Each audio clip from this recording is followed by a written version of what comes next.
আপনারা তো দেখাই নাই স্যার কোনটা খুলে এটা কি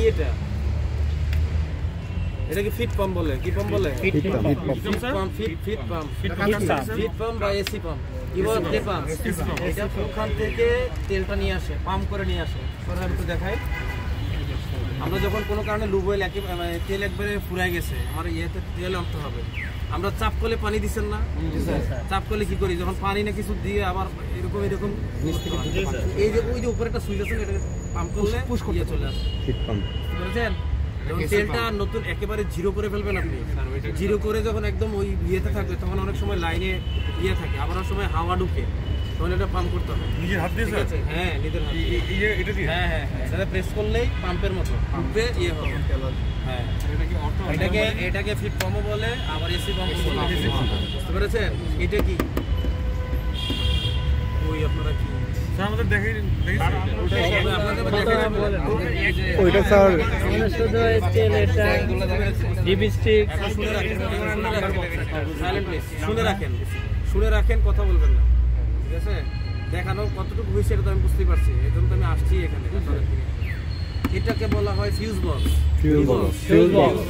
আচ্ছা ফিউজ বক্সটা কেন শুরুতে রাখা হয়েছে আপনারা ইলেকট্রিক্যালের ওয়ারিং গুলো দেখেন না ইলেকট্রিক্যালের ওয়ারিং গুলা শুরুতেই কি দেয় ফিউজ দেয় কেন ফিউজ দেয় হ্যাঁ হ্যাঁ গুড জানে আমার ইলেকট্রনিক্স বা ইলেকট্রিক্যালের কোনো ডিভাইস যেন পুড়ে না যায় এই জন্য শুরুতে একটা ফিউজ দেয় যত ইলেকট্রনিক্স ডিভাইস পাবেন শুরুতে একটা ফিউজ থাকে যেন আমার সার্কিটটা কি থাকে সেফ থাকে এই জন্য শুরুতে এখানে ফিউজ বক্স দেওয়া হয়েছে এটা কি ফিউজ বক্স এটা কি ব্যাটারি কত ভোল্টের ব্যাটারি 12 ভোল্টের ব্যাটারি সে ধরেন আমার এটা খারাপ হয়েছে আমি ব্যাটারিটা রিমুভ করব তো রিমুভ যদি করতে চাই তাহলে এখানে আবার কোন টার্মিনাল লাগিয়ে তুলতে হবে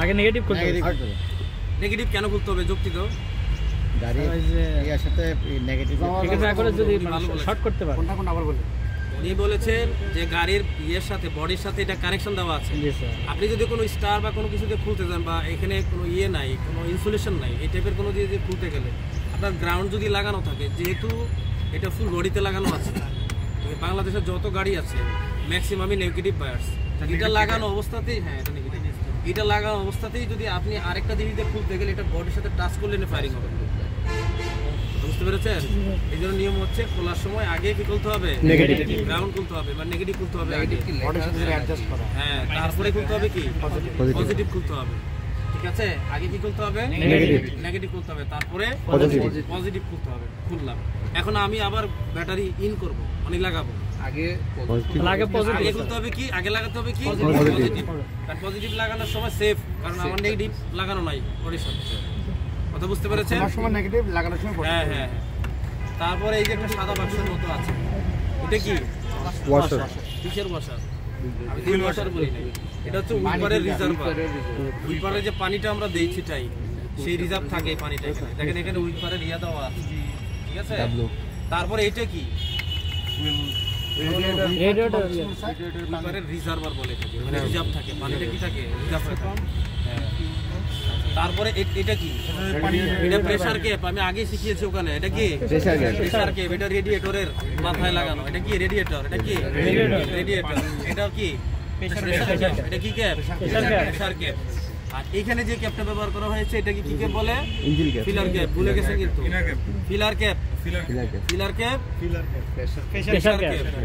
ফিলার ক্যাপ ইঞ্জিনের মাথায় হেডে যেটা থাকে মানে ইঞ্জিনের হেডের উপরে যে ক্যাপটা থাকে এটা হচ্ছে কি ফিলার ক্যাপ আর এটা কি প্রেসার ক্যাপ এটা হচ্ছে আপার হোস পাইপ এটা দিয়ে গরম পানি আসে কি পানি আসে ইঞ্জিন হতে যে গরম পানিটা থাকে কাজ করার পর তখন যে গরম পানিটা আসে এটা দিয়ে ঠিক আছে এটা হচ্ছে আপার হোস পাইপ আর নিচে দিয়ে আরেকটা লাইন আছে এরকম এখানে না দেখতে পাইলে আপনারা আমাদের ক্লাসে যে ডেমো আছে ওখানে দেখেন ওটা হলো লোয়ার হোস পাইপ ওটা দিয়ে ঠান্ডা পানি যায় ঠান্ডা পানি যায় লোয়ার নিচে হ্যাঁ গরম আর এটা হচ্ছে টাইমিং বেল্ট এটা কি টাইমিং বেল্ট এটা যে ডিজেল ইঞ্জিন আমি কিভাবে বুঝবো ঠিক আছে এই যে এখানে দেখেন হাই টেনশন লাইন আছে যে sorry high pressure fuel line আছে ইনজেক্টরের লাইন যেটা ইনজেক্টর দেখে আমি বুঝতে পারলাম কি এটা একটা ডিজেল ইঞ্জিন ঠিক আছে এটা হচ্ছে টাইমিং বেল্ট আরেকটা জিনিস আপনাদের দেখা চাইছিলাম সেন্সর নিয়ে আমাকে বলছেন সেন্সর এগুলো সব সেন্সর এগুলো সব কি সেন্সরের লাইন। এই সমস্ত লাইনগুলো দেখেন এক জায়গায় ঢুকেছে, এটাকে হলো ইসিইউতে। কোথায় ঢুকেছে? ইসিইউতে। গাড়িতে, হ্যাঁ গাড়িতে কোনো প্রবলেম হলে ইন্টারনাল কোনো আপনি ইমার্জেন্সি বলতে পারেন নাই। এই যে ইমার্জেন্সিটার কথা জিজ্ঞেস করছিলাম, হ্যাঁ দেখেন আমি এটা ইন্ডিকেট দিয়েছি, আমার 4টা ইন্ডিকেটর একসাথে জ্বলতেছে। এটা কোথায় ব্যবহার করা হয়? গাড়িতে কোনো প্রবলেম হয়ে গেলে, আপনার দুর্যোগপূর্ণ আবহাওয়ায়, কুয়াশায়, ঠিক আছে, বা আপনার গাড়িতে ইন্টারনাল কোনো প্রবলেম, আপনি অন্য ড্রাইভারকে বোঝানোর জন্য এটা ব্যবহার করা হয়। এটা হচ্ছে ইমার্জেন্সি, দেখেছেন? আচ্ছা, সুইচ কোথায় স্যার? লাল কালারে দেখবেন।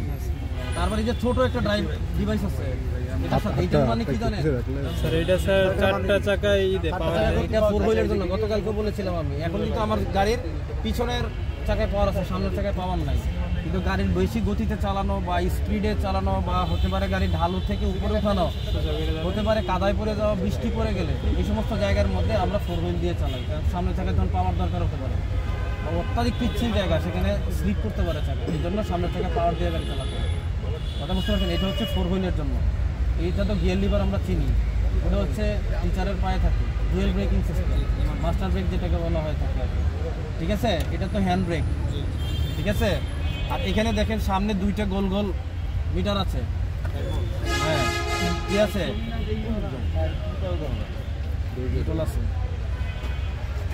2টা মিটার আছে না? প্রথম যে মিটারটা আছে সেটা হলো স্পিডোমিটার। বাম পাশে যেটা আছে এটা কি? স্পিডোমিটার। স্পিডোমিটার কাজ হচ্ছে গাড়ি কত দূরে যাচ্ছে, কত স্পিডে চলছে সেটা দেখাবে। হ্যাঁ, আর ডান পাশে যেটা আছে এটা হচ্ছে আরপিএম মিটার। আরপিএম মানে হচ্ছে revolution per minute. Revolution per minute, অর্থাৎ আমার ইঞ্জিনের স্পিড কেমন, বুঝতে পেরেছেন? সেটা দেখাচ্ছে হলো এটা। আর পুরোটা মিলে, আর এটাকে কি বলে? এটাকে বলা হয় রিয়ার ভিউ। বলা হয় রিয়ার ভিউ, অর্থাৎ আমার গাড়ির পিছনের অবস্থা বোঝার জন্য, কি বোঝানোর জন্য? পিছনের অবস্থা। এটাকে বলা হয়, স্ট্যান্ডার্ড নাম হচ্ছে কি রিয়ার ভিউ, ঠিক আছে? এটা কি? এটা হচ্ছে সানরুফ প্যাড। এটা কি? হ্যাঁ, সূর্যের আলো যখন পড়বে তখন আমরা এটা ব্যবহার করবো। সিট বেল্ট বাঁধতে পারেন তো সবাই? সানরুফ বা সানরুফ প্যাড বলতে পারেন আপনি, ঠিক আছে? তারপর আছে হচ্ছে আপনার এই যে ইন্ডিকেটর গুলো। ইন্ডিকেটর তো আমরা সবাই জানি, ডানে বামে যাওয়ার জন্য যেটা করা হয়। দেখেন এটা হচ্ছে বামে, ঠিক আছে? উপরের দিকে হচ্ছে বামে, আর নিচের দিকে হলো কি? ডানে। এর পাশে যেখানে সুইচ আছে এগুলো হচ্ছে কি? হেডলাইট। এটা কি? হেডলাইট। এটা হচ্ছে লোয়ার, ওটা হচ্ছে আপার, একটু দূরে দেখার জন্য। তারপরে আমরা দূরে মেরে আবার এই যে এটা কি ডিপার মারি, তাই না? আপার ডিপার করি আর কি। এখানে চাপলে আপনি একটা গাড়িকে যখন ওভারটেক করতে যাবেন, তখন ওভারটেক করতে গেলে ওই আপনার গাড়ির স্পিড তো বেশি, তাকে বুঝাচ্ছেন এটা দিয়ে ইয়ে হয়ে যাচ্ছে। আরেকটা জিনিস শিখার বিষয় আসে, এই যে রাইট সাইডের যে ইন্ডিকেটরটা জ্বলছে, এটা কিন্তু শুধু যে ডান দিকে ঘোরার জন্য ব্যবহার করা হয় এমন না, কিন্তু এটা আরো একটা জায়গায় ব্যবহার করা হয়। কোথায় ব্যবহার করা হয়? যখন আপনি গাড়িটা স্পিডে চলবে, তখন কোনো কারণে আপনি পিছনে একজন আপনার গাড়ির থেকে গতি বেশি, সে আপনাকে বারবার সংকেত দিচ্ছে বা এরকম করছে যে আপনাকে সে ওভারটেক করতে চায়, কিন্তু আপনি কোনো সুইটেবল প্লেস পাচ্ছেন না যে আপনার গাড়িটিকে সাইড দিয়ে তারপর তাকে ওভারটেক করার সুযোগ দিবেন। তখন আপনি এই ইন্ডিকেটর জ্বালানোর মানে হচ্ছে, যদি ড্রাইভার প্রশিক্ষিত হয়ে থাকে তাহলে সে বুঝবে যে না, সামনের ড্রাইভার আমাকে মানে সাইড করতে পারছে না গাড়ি, যে কারণে এটা জ্বালায় রাখছে। এটা জ্বালার মানে হলো আপনি তাকে নিষেধ করছেন ওভারটেক করার জন্য। 2টা মানে, কিন্তু একটা মানে বলেছি এটা ডান দিকে কাটতে ব্যবহার হয়, আরেকটা মানে বলেছি কি ওভারটেক করার জন্য জায়গা দিতে পারছেন না তাকে, তাহলে সেটা আপনি ব্যবহার করতে পারেন। কথা বুঝতে পেরেছেন? এবারে এই পাশে আছে আমার উইপারের, এটা সরান। তারপর যে পানি দেখেছিলেন না, এই যে পানি, এখানে চাপ দিলেই পানি আছে, হ্যাঁ এইভাবে করে আমাদের। তারপরে আছে আমাদের হ্যান্ড ব্রেক, তো আমরা সবাই চিনি, সিট বেল্টও সবাই বেঁধেছি, ঠিক আছে? আর ক্লাস ব্রেকের টাইমিংটা আমি আপনাদের ওখান থেকে একটু দেখাই দিব না আমাদের, কিন্তু আমরা বায়োমেট্রিকটা না হবো তো আমি নিশ্চিত হতে পারছি না। পরে ইয়ে করে দেবো। এটা হচ্ছে আমাদের উইপারের, বুঝতে পেরেছেন? হ্যাঁ, উইপারের। এই যে পানি দিচ্ছে দেখেন, হ্যাঁ কিভাবে সামনে দিলে পানি আসে। আচ্ছা আচ্ছা, এই যে এখানে এই যে সামনে দিলে দিলে পাম্প থেকে পানি চলে আসবে, আর উপরে দিলে শুধু দেখেছেন? হ্যাঁ, এটা নিচে দিলে এটা কি হয়ে যাবে? একটু স্পিড বাড়বে। কি বাড়বে? স্পিড বাড়বে। আর একটু উপরে দিলে থেমে যাবে, ঠিক আছে? তারপর এখানে আবার স্পিড কম বেশ করার সুযোগ আছে, ঠিক আছে? হ্যাঁ, ভলিউমিটার। আচ্ছা, তারপরে দেখেন এটা হচ্ছে রাইট হ্যান্ড। আমি যখন গাড়ি ডান দিকে যাবে তাহলে আমি ডানে কাটবো, আর যখন বামে যাবে তখন আমি বামে কাটবো, তখন আমার ওই দিকে, ঠিক আছে। আর আমরা যে আপার ডিপার দিই না, এটা হলো যে ওটা সেভ করে নতুন করে দিয়েছেন। একজনকে সিগন্যাল দিয়ে আমি ওভারটেক করতে গেলে তো তাকে আমাকে সিগন্যাল দিয়ে ওভারটেক করতে হয়। এই যে দেখেন, এই যে হেডলাইটের আপার ডিপার সামনে সামনে টিপ টিপ টিপ টিপ করে ওঠে। আচ্ছা, এটা আমি বাইকে দেখাবো, আমার বাইকেও দেখা। এই দেখেন, ঠিক আছে, লাইট জ্বলে, এটা হচ্ছে আমার হেডলাইট, ঠিক আছে, হেডলাইট জ্বলবে। আর এটা দিলে হেডলাইটের কি হবে, আপার ডিপার হবে, মানে টিপ টিপ টিপ টিপ করবে। আমি যে স্পিড দিয়ে যাচ্ছি তাকে বোঝাচ্ছি যে আমি তোমাকে ওভারটেক করছি। আচ্ছা আচ্ছা, কথা বুঝতে পেরেছেন? হ্যাঁ, এটা কি করছি, ওভারটেক করছি। হ্যাঁ, এটা দিতে হয়।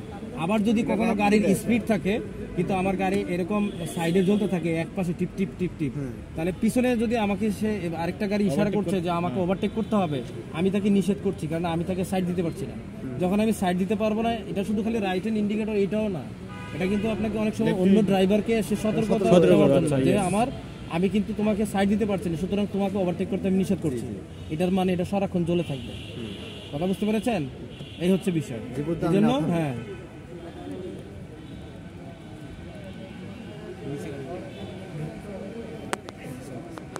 পুশ করেন তো এখানে। আমার কথা কি বুঝতে পেরেছেন সবাই?